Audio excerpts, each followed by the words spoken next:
Hello everyone, we're back, a little bit of a technical issue, but thank you very much for joining us here today in beautiful Newark, Delaware. It's a great fall November day here at the University of Delaware, and we're excited to have another Facebook video to share with our families and parents and students and whoever happens to be tuning in. My name is Adam Cantley and I serve as Dean of Students, and I'm here with two guests that work in our Department of Residence, Life, and Housing. I'm going to have them introduce themselves.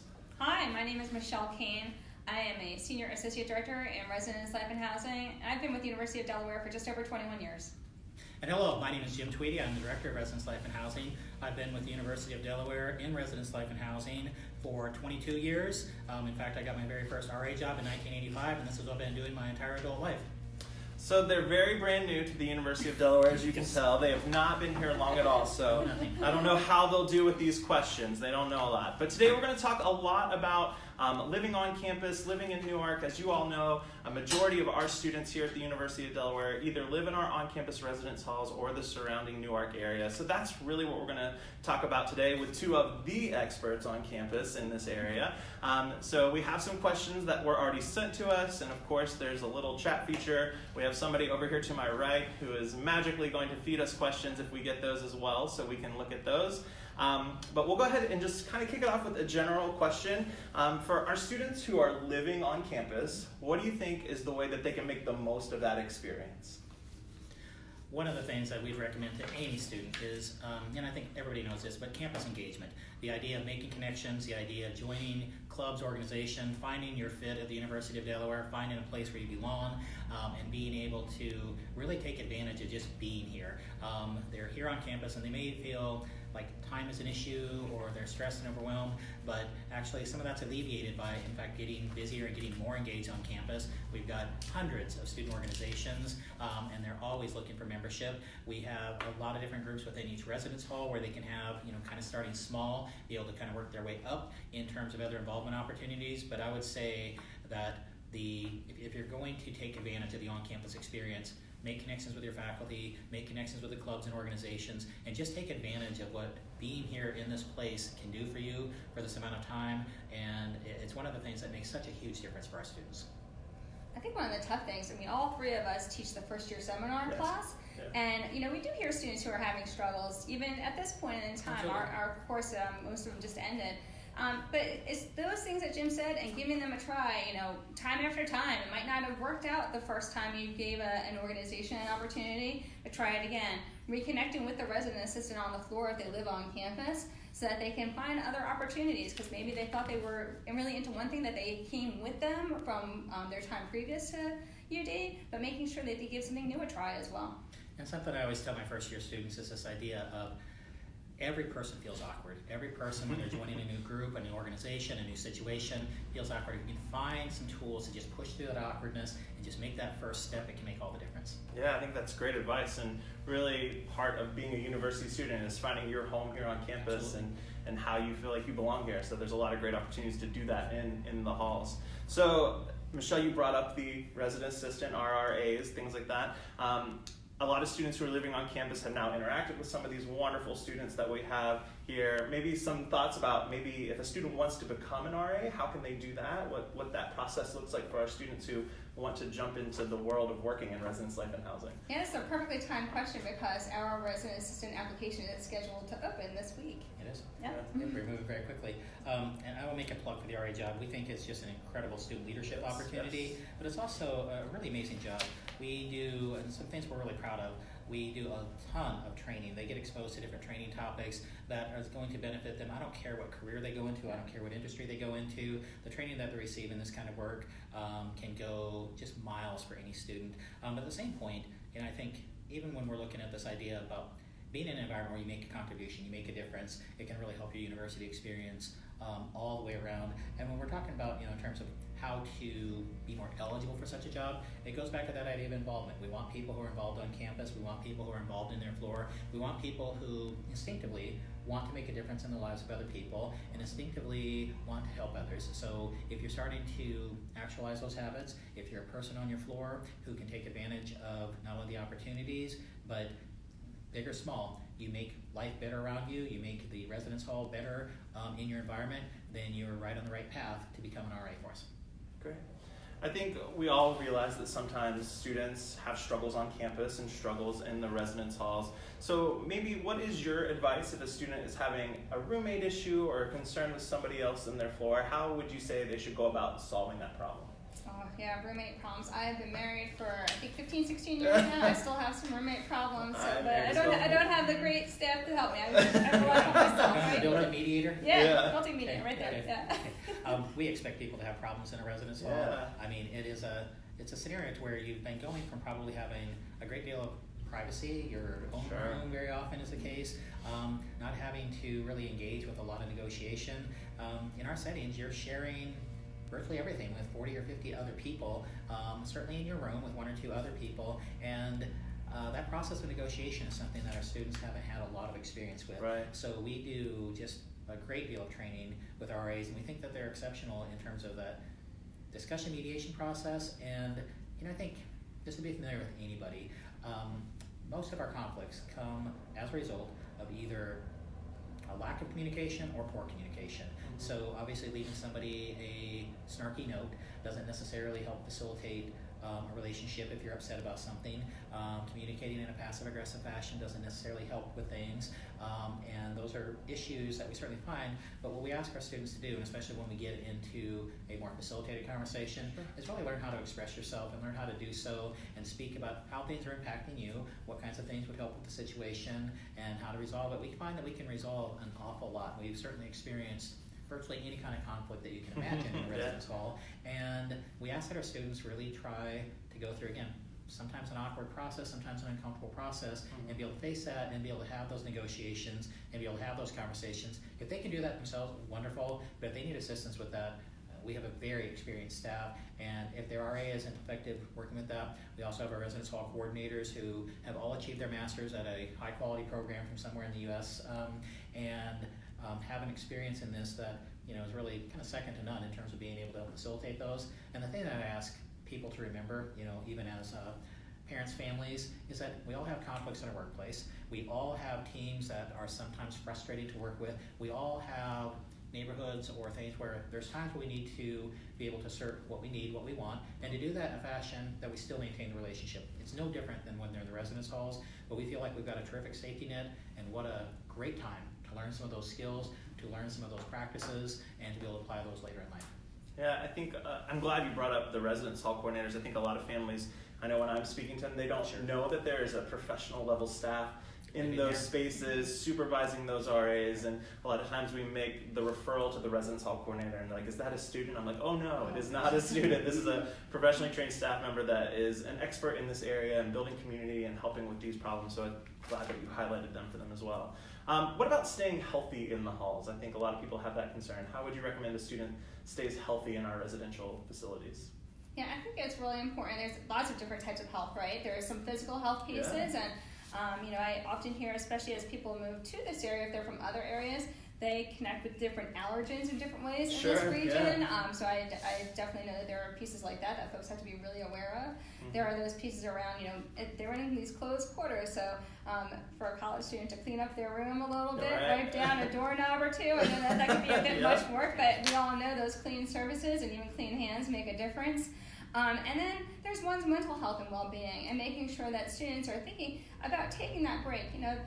Levels of stress are certainly differing for every person. How they manage that is different. We have opportunities in our residence halls for students, whether they want to speak to that residence hall coordinator, or sometimes it is just about getting some stuff off your chest that you just need to talk through with either a resident assistant or a residence hall coordinator, or even potentially getting a differing referral. And we want to make sure that students really think about their own well-being in lots of different ways. We also have a series of workshops in the residence halls on a weekly basis in terms of very basic mindfulness techniques, very basic stress management and things like that. We recognize that college students go through periods of high peak stress, low times and things like that.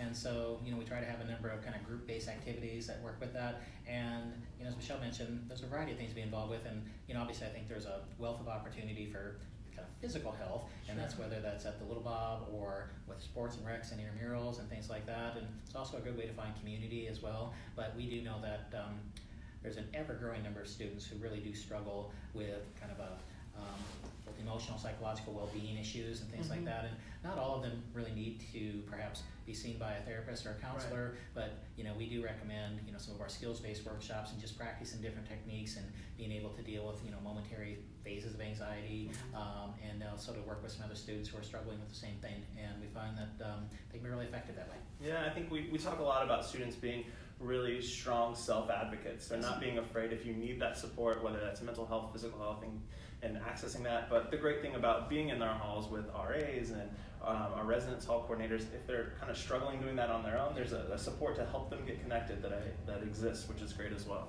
So 'tis the season in Newark, Delaware, for people to think about where they are living next year. So of course, the majority of our first year students all live in the residence halls as a residential campus. What would you say about somebody considering moving off campus their sophomore year, and just how they make that decision, and if it's how they decide what's best for them, and deciding if living on or off campus is a good choice for their second year? I'd like to start that piece. For me, I want to make clear too, we're not going to try to make a sales pitch to have everybody come on. We frankly don't have the capacity to hold all the students in that arena. But when I'm talking with students, when I'm talking to their families, part of it's going back to our first question. Have they achieved in their first year so far that level of connection? Have they been able to get affiliated pretty strongly with at least one organization on campus? Have they been able to kind of find their home at UD beyond a small group of friends? And if the answer is no, then I would strongly recommend that second year on campus to be able to really make sure that those things are fully embedded in terms of your schedule, that you're on the pathway to some different leadership opportunities, you're on the pathway academically where things are feeling pretty stable, and that you have a sense of identity within your major. You perhaps have made at least some basic connections with faculty, and you've made some basic organizational connection. And if you've been able to do that, then being block 2 blocks, 3 blocks, or 4 blocks away, you'll still be able to maintain those kind of components. If you haven't, then those blocks become really far away in terms of being able to come make those connections after class. And so for me, the question is more about if the connections feel really solid and things that can both sustain and grow over your years, then off campus will be a fine choice. But if those things have not been established, and that's some things you still need to go either work on or really reinforce so they become part of your routine, then I really strongly recommend that second year on campus. And anything we've done in terms of kind of analyzing the student experience really plays that out in terms of their success here at UD. Yeah. I think one thing that sometimes people don't think about is financially, what is the best choice? So we talk a lot about students about budgeting, what off-campus versus on-campus looks like, but also having those conversations with student financial services. A lot of times scholarships, grant, other types of financial aid are tied based off where you live. So making sure that you have a good idea about that before you decide to leave or come back, and thinking about it from that angle as well.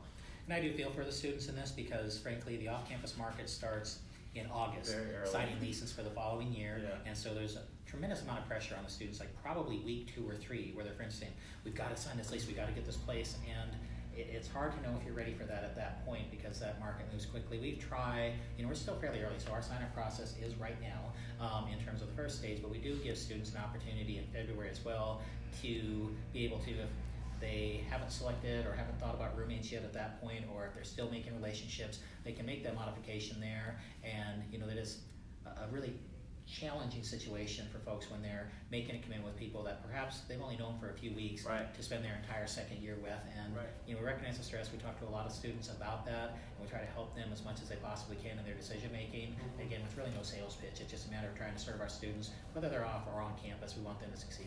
Yeah, I think a lot of the work that we all do is about presenting the buffet of options and empowering them to pick up a plate and choose what they want to choose, and making sure that they're making an educated decision about that. So we've talked a little bit about this being the time for moving on campus. So when is that housing application due, this first deadline? And really, what does that guarantee for somebody who fills it out and turns it in? So maybe a little bit about that. Yeah, any of our students who are currently on campus or currently matriculated, but this also includes our Associate Arts Program students who are currently on those other campuses who are looking to come here for next year, as well as our World Scholars students who are all over our world right now. Need to sign up for housing to be guaranteed by next Monday, which is November the 11th. So 11/11 at 5 p.m. our housing application will close. It's the only time to be finalized or guaranteed. Let's say it one more time. Yes. So November 11th at 5 o'clock p.m. our housing application for guaranteed housing for next year for current students will close. We've had lots of people sign up. We're happy that people have been getting our communications to do so, but they have to sign up. And that sign up process is pretty simple. Students are agreeing to the contract, and that's pretty much it. There is no fee to apply for housing on campus. Students are charged a fee if they cancel their application, but there's no prepayment or fee at the point of application. And at this point, they are really just putting in things like preferences. We have our lifestyle questionnaire that asks students about how they like to live on campus and what they have as expectations in their room and their space. And really, they're just telling us that they want to live on campus. They are guaranteed a room on campus provided that they fill out that application by November 11th at 5 p.m. And it's just a guarantee of room space. We don't guarantee a location. Students are not applying to live in a specific location. They're just applying to live on campus. We do ask students their preferences, though, about where they want to live for our own planning purposes. And sometimes not all of our students are able to select a space, so we want to see if we can fit them into that space at the point that we are assigning them. So at this point, they're guaranteed. And like Jim noted, what will happen in February is that the students who have applied now and been guaranteed, they can go back into their application and finalize roommate options as well as living learning community options. So that's where the benefit is to say, I'm ready to live and stay on campus. I'm not too sure who I want to live with, and I can understand that. This is a really far ahead enough time to figure out whether or not you want to live with that person that's been your roommate or been your neighbor, etc. But we give them that option in February. But as long as they fill out that application right now, by November 11th at 5 p.m., they will be guaranteed housing for next year. And this will be their only time to have that guarantee. All right. What about someone who is going to maybe study abroad in the fall, and but they will need housing for the spring, or they're doing an internship in the fall and they need housing for the spring? Do they have a different process? No, they'll still apply now to be guaranteed for next year. Our housing contract is an academic year contract. So if they apply now, they just need to let us know that they've been approved for a study abroad option in the fall. We don't secure a specific space for them, but we will secure a space for them and work with them as they come back onto campus in the winter session or for spring of 2021 to get them into campus. And I think it's important to note that right now, the biggest loss you'll face is a $200 penalty in terms of stepping out of that contract. There is a certain date in the spring, and I'm not sure if we've established a firm date. April the 6th. April 6th. That after that, it becomes a binding contract, very much like your off-campus lease. So right now, let's say if they've signed a lease with an off-campus agency, they're bound for that 12-month period legally on that. We give a much longer grace period time to where your most significant loss will be $200, but then after April 6th, it operates in the same way as one of those off-campus leases will do, to where you are bound legally, contractually, and financially to a pretty serious financial penalty if you break your contract after that, unless you have withdrawn from the University of Delaware or something else, it's gone over, we'll be able to make amendments for that. But, it becomes a very full-fledged contract there, but it does give students quite a bit of a grace period and quite a bit of time with a small financial penalty, but that does go away on April 6th. Yeah, I think one of the questions that we always get asked in our office is, well, I've chosen to live off campus, which is fine, and I'm having a problem with my roommate, or I'm having a problem with my landlord. And I think one of the things that we struggle with, we're happy to help in terms in the Office of the Dean of Students with mediating a roommate situation or trying to talk about options. But we have just a significant limit in what we can do whenever somebody has signed an off-campus contract, because it is not our contract. We have a lot more ability to affect change within our residence halls, and we have a lot more options to look at different solutions around living. But if a student makes a choice to move off campus, it kind of limits what the university can do in terms of supporting the actual facility and things like that. I think the important thing is that if a student has a concern, we want them to come to the Office of the Dean of Students, and we're definitely going to sit down, listen, figure out if we can't affect what exactly happening, how can we provide other supports around that student while they're managing that to help them be successful. That's a question that we always get, so I want to make sure that's put out there as well. We actually got a question from the world of Facebook, and the question is, how are things working out with the university courtyards, this being their first year? So we added a new apartment style option here on campus with the university courtyards. And then just how's that going and thoughts that you might have about it? Yeah, we had a really quick transition time from the point that the university took ownership. 5 weeks. We did a lot of work in terms of behind the scenes stuff, a lot of safety and security. We replaced nearly 1,400 sprinkler heads in that location. We added additional security cameras. We did a lot around the security of the locks and the doors of the location. So a lot of things that you didn't necessarily see visually, but a lot of things that have made the world of difference behind the scenes. Yeah, safety wise. And we've had some struggles, and I'll be candid about this in terms of even some of the basic cosmetics, because we were working so hard on basic safety security systems. So we still have a backlog of a lot of pieces that we're working on. I think we'll be able to catch up with any of the significant issues, but we have plans for some additional work over the winter session, and we are, for the next, I think, 2 years, looking to close the place for the entire summer so we can do more serious upgrades and more serious renovation work. So we've been, I think, thrilled with the opening and have been really appreciative of some of the students who have had to face some unfortunate situations in the room. We've tried to address those as quickly as possible, but I've appreciated the students and the families' patience as we've been able to work through these, and I think we've been through most of any of the surprises, and now we know what we're facing, and also have some really good plans in place. And I think meetings even last week, this week, in terms of making plans for our next 2 summers in terms of prioritizing how we improve that experience for everybody going forward. But we knew our very first opening with about a 5-week turnaround was going to be a challenge, and it certainly proved to be. So I'm very just proud and have my heart go out to all of our facilities folks. They were putting in 70 to 80 hours a week for about 3 weeks in a row in terms of really trying to get at all those problems, and they put everything they could out there. I think our students overall, though, have really enjoyed living in the location. I think so too. I've heard good things too. They like the space.